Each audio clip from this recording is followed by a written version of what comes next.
Yeah, I asked to be on this card. I was super, hopeful that they would put me on after watching the first two London cards and being at home. I really knew this was something that I wanted. So it's my first ever fight on UK soil, and I'm, yeah, once again really excited that it is such high stakes and just glad that I'm here. Ugh, sorry.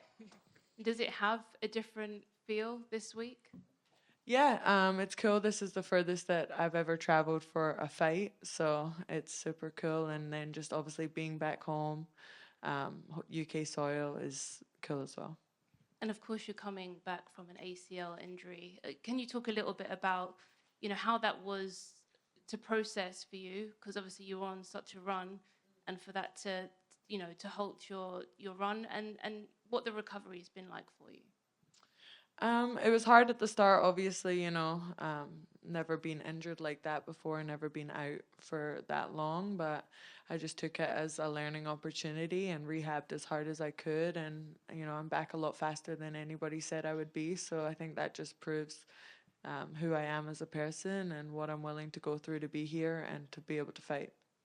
And Jennifer Maia, obviously ranked number 8 in the division. She's fought for the title previously. What did you make of her as an opponent for your return?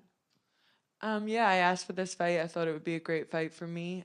Before I got injured, obviously I was going to fight Jessica Ai, who was a former title challenger, who had fought for the belt. I thought that was a good next step for me. So Jennifer Maia was a good opponent, and yeah.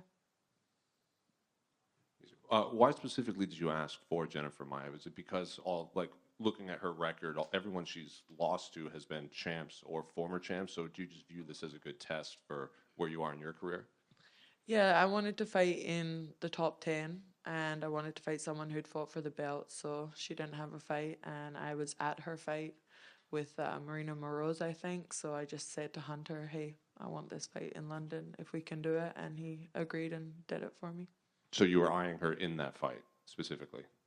I wanted anyone, but yeah, it just seemed like it was a good timeline and a good opponent.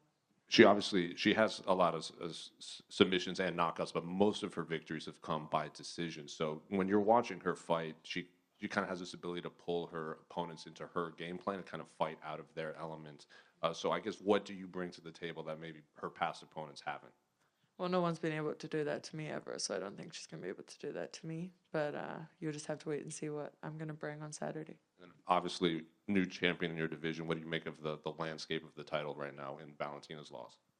I thought it was very exciting. I'm happy for Alexa. She's a super nice person, and that was a super awesome win, the way that she finished her, and it just makes the division more exciting, more eyes on the division, and the rematch is going to be awesome. Good. Casey, down Sorry. down here. Oh, yeah. It's been, I think, around 6 or 7 years since the UFC last went to Scotland. Mm-hmm. With your surge up the ranks, are you hoping that you can one day be the one to bring him back? Yeah, I would love to fight in Scotland. I'd love to be high on that card, if not bring it to Scotland. So I just got to keep winning, and hopefully they'll take it there. And I'm assuming it would be Glasgow, right? You're from Irvine, so not too far, right? Yeah. So talk to me about how potentially it would be to headline a card in Glasgow. Yeah, that's definitely bucket list type of stuff. So I just got to keep working, and hopefully that's in the future. Cheers, thank you. Hi, Casey. Strawweight's kind of been seen as historically one of the best, the best kind of women's division in the UFC. But now with Grasso winning, with the likes of yourself and Erin Blanchfield doing so well at flyweight, do you think flyweight is now the most exciting division for women in UFC and in MMA in general? I think so. I think that it's at that stage now after like the growth and development where everyone's catching up to the champion and everyone just has to be better, and I think that we all are, and I think that the best prospects in women's fighting right now are in 125.